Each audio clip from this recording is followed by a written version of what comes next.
No próximo capítulo de Dona de Mim, um clima de leveza toma conta de São Cristóvão. Léo e Samuel aproveitam um dia ensolarado ao lado de Sofia e Dedé, entre gargalhadas e brincadeiras que aquecem o coração. Enquanto isso, em outra parte da cidade, Caco e Gisele fazem planos para um encontro de casais, imaginando uma noite descontraída e romântica. Mas a tranquilidade não dura muito. Filipa sofre uma crise de ansiedade no trabalho e, diante da impaciência de Aurora, acaba demitida no mesmo instante. Sem chão, ela procura refúgio no bar de Everaldo, onde exagera na bebida na tentativa de afogar as mágoas. Preocupado com a cena, Everaldo interrompe o atendimento para ligar para Nina, dizendo que a situação de Filipa está saindo do controle. Entre lágrimas e copos, ela parece cada vez mais perdida. Antes de continuar, clique no botão de gostei, se inscreva no canal e comente uma nota de 0 a 10 para a novela. Enquanto isso, Rosa chama Ayla para uma conversa séria e, com o olhar pesado de preocupação, pede à neta que não conte a Jaques sobre sua doença. Ele não pode saber. Pelo menos, não agora, suplica, deixando Ayla em dúvida sobre como agir. Longe dali, Marlon encara Rian com voz firme e alerta. Qualquer passo em falso poderá levá-lo de volta à prisão por violar a liberdade condicional. Rian tenta manter o ar desafiador, mas a tensão é visível. Cami, que observa de longe, mantém frieza com Marlon, mas demonstra simpatia por Rian, especialmente quando o vê arrancar risadas de Dedé. A situação se complica quando Vespa cruza o caminho de Rian e, em tom baixo, o ameaça com informações capazes de enterrá-lo de vez. Lucas, percebendo a pressão, tenta convencer Marlon de que todos merecem uma segunda chance, mas ouve que confiança se constrói com ações, e não apenas com palavras. Samuel se dedicará a uma investigação lenta e silenciosa contra Jaques. O clima nos corredores da Boaz já estará carregado de tensão e cada passo do empresário será calculado para não levantar suspeitas do inimigo. Mas desta vez, ele não caminhará sozinho. Uma nova aliada surgirá para fazer a diferença. Tânia, que estará tomada por uma sede de vingança tão intensa que a transformará numa peça-chave no jogo contra o vilão. A aproximação entre os dois começará de maneira quase casual, mas carregada de intenções ocultas. Tânia, cansada de ser subestimada, enxergará em Samuel uma oportunidade de atingir Jaques onde mais dói, no orgulho e no poder. A aliança se formará a partir de uma revelação explosiva que ela fará ao rapaz. A existência de alguém que guarda um segredo precioso sobre Jaques e que o mantém sob controle há algum tempo. Tudo começará quando Tânia, num momento de puro acaso, terá acesso ao celular de Ricardo. Sem que ele perceba, ela verá o vídeo que mudará o rumo da guerra. As imagens gravadas no exato momento em que Jaques sabotou o carro de Abel, cortando os freios de forma meticulosa e cruel. Cada detalhe estará registrado. O olhar frio, o cuidado em não deixar rastros, a satisfação sádica de saber que estava prestes a provocar uma tragédia. Aquelas imagens são a prova cabal de que o acidente que tirou a vida do irmão de Jaques não foi um acaso, mas um crime planejado. Tânia ficará extasiada com a descoberta. Sua mente, rápida e oportunista, começará a trabalhar em 1000 possibilidades para explorar aquela prova. A ideia de usar o vídeo como chantagem contra Jaques a seduzirá de imediato. Para ela, aquela era a chance perfeita de arrancar ainda mais dinheiro do vilão e se livrar de vez da vida medíocre que levava. No entanto, quando apresenta sua proposta a Ricardo, o advogado se mostra inesperadamente cauteloso. Ricardo, frio e calculista, dirá que prefere manter as coisas como estão. Segundo ele, é mais vantajoso continuar usando o vídeo como arma silenciosa, mantendo Jaques refém a longo prazo, do que partir para um ataque aberto que poderia destruir a vantagem estratégica que possui. Essa postura deixará Tânia furiosa. Para ela, aquele era o momento de esmagar Jaques, não de adiar a vingança. A ardilosa não esconderá sua frustração. Você é um covarde, Ricardo. Tem ouro nas mãos e prefere deixar guardado num cofre pegando poeira, dirá, com o tom venenoso que lhe é característico. Ele, porém, apenas sorrirá, confiante de que sua estratégia é a mais inteligente. No dia seguinte, já com os ânimos menos inflamados, Tânia cruzará com Samuel na Boaz. O encontro, aparentemente casual, ganhará contornos reveladores. O jovem empresário, ainda intrigado com o comportamento dela, decidirá provocar. Como é que a mulher que tocou durante anos um projeto tão bonito como o Instituto é a mesma que anda causando tanta confusão ultimamente? Tânia, que não perde a chance de alfinetar, soltará uma resposta carregada de mágoa. Quando quebrarem seu coração e fizerem seu peito em pedaços, você vai entender. Samuel, porém, não deixará o comentário passar e insistirá no ponto que lhe parece mais estranho. Espera. Também não entendo por quê. Depois de tudo, o Jaques voltou atrás e manteve você e o Ricardo na empresa. O sorriso de Tânia, desta vez, não esconderá o ar de mistério. Quem disse que foi o Jaques que recuou? Ela dirá com a voz baixa, quase num sussurro conspiratório. A jogada estava na mão do Ricardo. Essas palavras acenderão um alerta na mente de Samuel. Ele entenderá de imediato que Ricardo está escondendo algo muito grave, algo que mantém Jaques sob sua influência e que até agora ninguém mais sabia. Se o advogado tinha poder para fazer o vilão recuar, então possuía um trunfo capaz de derrubar toda a sua fachada de autoridade. A partir desse instante, Samuel começará a conectar as peças do quebra-cabeça. A chave para derrotar Jaques não estava apenas em enfrentar o vilão diretamente, mas em descobrir qual era o segredo que Ricardo guardava tão bem. E se Tânia sabia da existência desse podre, então ela poderia ser a ponte perfeita para chegar à verdade. O jogo de alianças, porém, não será simples. Tânia deixará claro que sua lealdade não é com Samuel, mas com seus próprios interesses.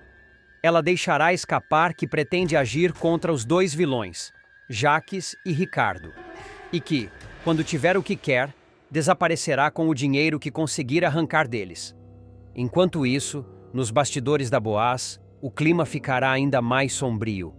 Jaques, embora não saiba dos detalhes, começará a sentir que algo foge ao seu controle.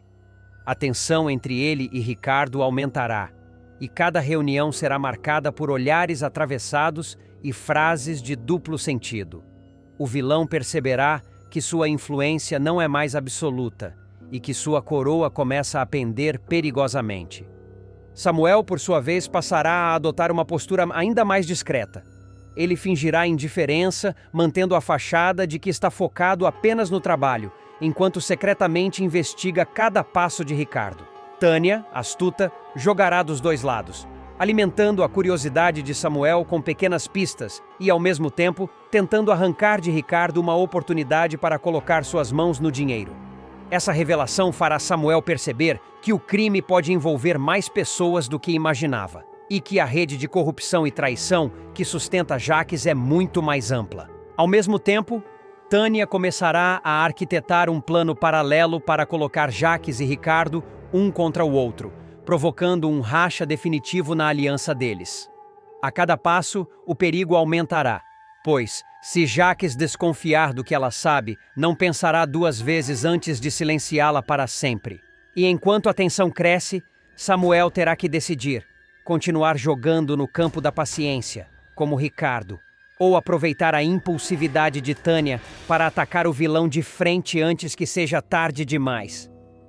Samuel não demorará a perceber que está lidando com dois tipos diferentes de cobra. Ricardo, frio e calculista, que prefere envenenar devagar, e Tânia, venenosa e impulsiva, que morde sem aviso. Terá que medir cada palavra para não afastar a nova aliada e, ao mesmo tempo, não revelar demais sobre o que já descobriu. Tânia, por sua vez, começará a agir como se fosse dona da situação. Aparecerá na Boaz com roupas chamativas, como quem não tem nada a esconder, provocando olhares e cochichos nos corredores. Samuel observará cada movimento. Num desses dias, ela se aproximará de sua mesa e deixará cair, acidentalmente, um pendrive. Ops, acho que isso é seu. dirá ele, pegando o objeto. Talvez seja, ou talvez não. Depende de você descobrir, responderá Tânia, piscando com malícia antes de se afastar. Ao verificar o conteúdo, Samuel verá apenas fragmentos de áudios e imagens cortadas. Nada que incrimine Jacques de forma direta, mas o suficiente para confirmar que Tânia tem mais material guardado. Será um jogo de migalhas para mantê-lo interessado. Enquanto isso, Ricardo notará que Tânia anda próxima demais de Samuel. Chamará a aliada para uma conversa reservada, tentando descobrir até onde ela já falou. Tá se engraçando com o mocinho agora, é? Perguntará com um sorriso irônico. Tô me engraçando com a minha liberdade, Ricardo. E ela vem quando eu decidir quem paga mais, retrucará ela cortante. Essa troca de farpas aumentará a paranoia de Ricardo, que passará a vigiar os encontros de Tânia com Samuel. Do outro lado, Jacques, desconfiado, pedirá relatórios constantes ao advogado sobre qualquer movimentação estranha na empresa. Samuel marcará um encontro fora da Boaz com Tânia, para que ela conte tudo o que sabe longe dos ouvidos de Ricardo e Jacques. Será num café discreto no centro, em plena noite chuvosa. Tânia chegará atrasada, com um sorriso que mistura triunfo e provocação. Pronto para ouvir a história que vai mudar tudo? Dirá, sentando-se. Mas antes que ela abra a boca, um carro preto estacionará em frente ao café. 2 figuras descerão, observando a cena de longe. Samuel notará o reflexo no vidro e seu corpo enrijecerá. Acho que você foi seguida, murmura ele. Tânia soltará um riso baixo. Ou talvez tenham seguido você. As luzes do café piscarão rapidamente, como um presságio. Lá fora, as silhuetas se aproximarão, e Samuel entenderá que o jogo acabou de ficar muito mais perigoso. Davi esquece Abel, chama Jacques de pai pela primeira vez e o vilão amolece o coração. Meu filho! O impacto da revelação vai mexer profundamente com a relação entre eles e abrir espaço para novas reviravoltas. Tudo começa quando Davi, ainda com a respiração pesada e o olhar carregado de dúvidas, entra no escritório de Jacques na Boaz. O ambiente, com as luzes mais baixas e o cheiro de uísque no ar, parece um cenário perfeito para uma confissão que estava engasgada há anos. Jacques, sentado atrás da mesa, evita o olhar do rapaz, mexendo distraidamente no copo. O silêncio é denso até que o vilão finalmente solta a frase que muda tudo. Davi. Eu sou seu pai.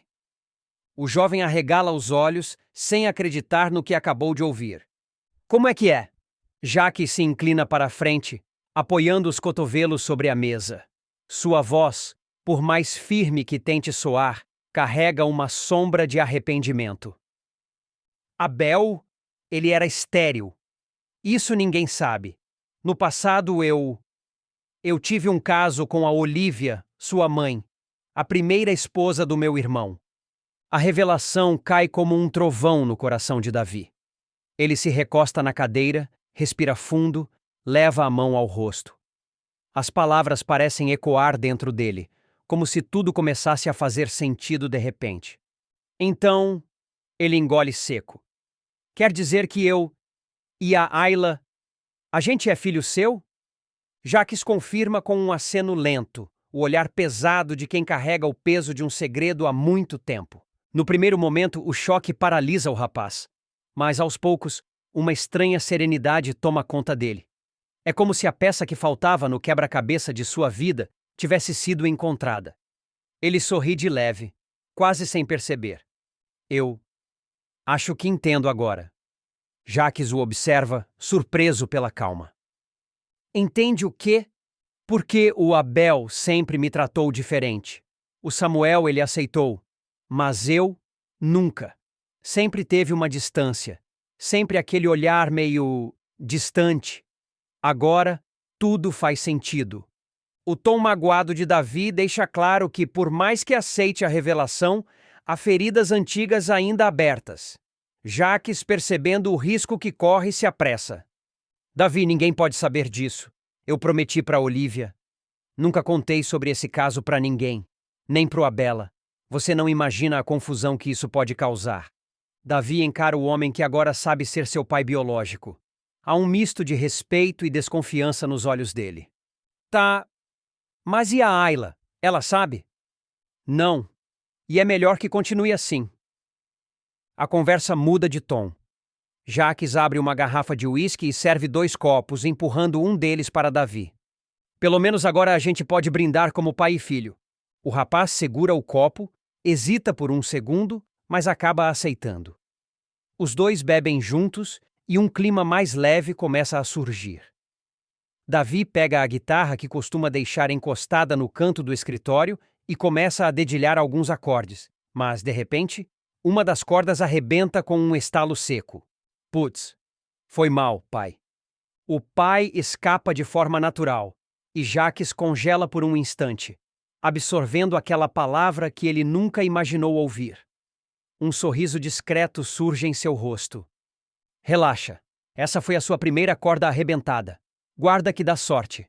Mais tarde, no mesmo capítulo, a dupla aparece na porta da Boaz, esperando um carro de aplicativo para voltar para casa. A noite está fria e os dois permanecem lado a lado. A gente tá parecendo 2 vira-latas abandonados aqui na calçada, brinca Jacques, enfiando as mãos nos bolsos. Davi olha para o celular e vê a notificação. A corrida foi cancelada. Calma, já tem outro vindo. Desde que o Luizão morreu, eu parei de dirigir depois de beber. E também não entro no carro de ninguém que tá assim. Foi mal. Jacques dá de ombros, sem pressa. Tudo bem. Se o meu filho faz questão, eu espero esse carro de aplicativo. Davi sorri ao ouvir a palavra filho mais uma vez. É como se naquele instante, um pedaço da carência que carregou a vida toda começasse a se preencher. Cara, ainda tenho que me acostumar com isso, pai. O momento é breve, mas significativo. Nos próximos capítulos, essa nova aproximação entre Jacques e Davi promete mudar completamente o rumo das alianças dentro da Boaz, provocar ciúmes, expor segredos antigos e, quem sabe, despertar um lado do vilão que... Nos corredores da Boaz, enquanto Jacques e Davi esperam o carro, Samuel passa de longe, observando os dois conversarem com uma proximidade que nunca tinha visto antes. Ele franze o senho, incomodado. A cena parece fora de lugar. Afinal, a relação entre Jacques e Davi sempre foi marcada por ironias e provocações. Agora, o clima é outro. O que está acontecendo entre esses dois? Murmura para si, antes de seguir seu caminho, decidido a descobrir. Naquela mesma noite, Ayla recebe uma ligação de Davi. A irmã estranha o tom suave da voz dele, como se quisesse falar algo importante, mas não tivesse coragem. Tá tudo bem com você? Ela pergunta. Tá, é que acho que a gente precisa conversar. Tem coisa que eu descobri, mas não sei se devo contar agora. Ayla insiste para que ele fale, mas Davi desconversa. Melhor deixar para depois. Só. Confia em mim. Enquanto isso, em outro ponto da cidade, Tânia se encontra com uma amiga no bar e comenta, sem perceber o peso das palavras. O Jaque está diferente, acredita? Outro dia vi ele no maior chamego com o Davi, até esperando o carro junto como se fossem pai e filho. A frase chega aos ouvidos errados. Um cliente do bar, conhecido por ser fofoqueiro, não perde tempo e espalha a história. Em poucas horas, comentários atravessam a Boaz e chegam aos ouvidos de funcionários que, sem saber a verdade, começam a criar suas próprias versões. Desde boatos de favoritismo até suspeitas sobre segredos de família. Jacques, ao perceber que a aproximação com Davi está chamando atenção, decide agir. Davi, lembra do que eu disse, ninguém pode saber. E quando digo ninguém, é ninguém mesmo.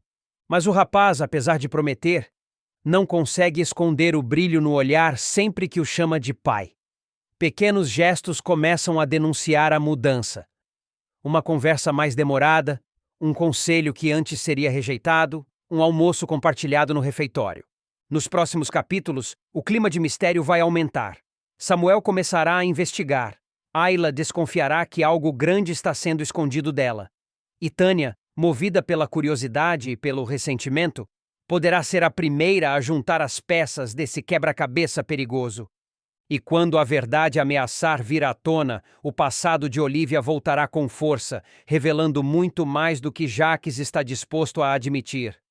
Na manhã seguinte, a movimentação na Boaz parece normal, mas por baixo da rotina há um clima estranho. Samuel, que não dormiu direito pensando na cena da noite anterior, decide agir.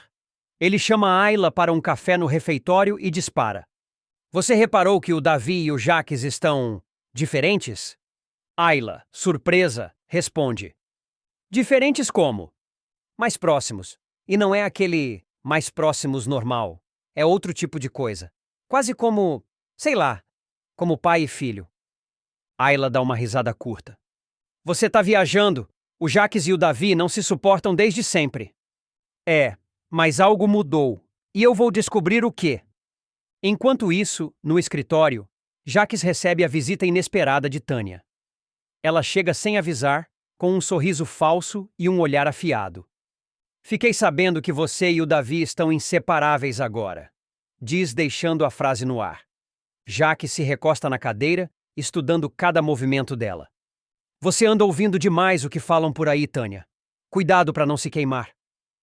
Mas Tânia, provocadora, não recua. Só estou dizendo, segredos têm pernas curtas. Do lado de fora, Davi passa pelo corredor e escuta parte da conversa.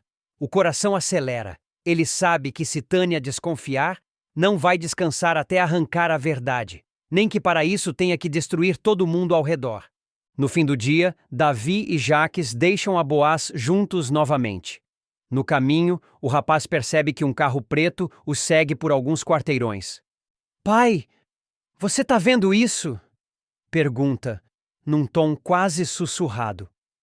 Jacques olha pelo retrovisor do carro do aplicativo e estreita os olhos. Tô vendo. E não gosto nem um pouco. A relação entre pai e filho vai ser colocada à prova por suspeitas, perseguições e ameaças. Segredos antigos estarão prestes a explodir. E a revelação sobre Olivia poderá ser apenas o primeiro passo para um escândalo ainda maior, capaz de abalar a família inteira.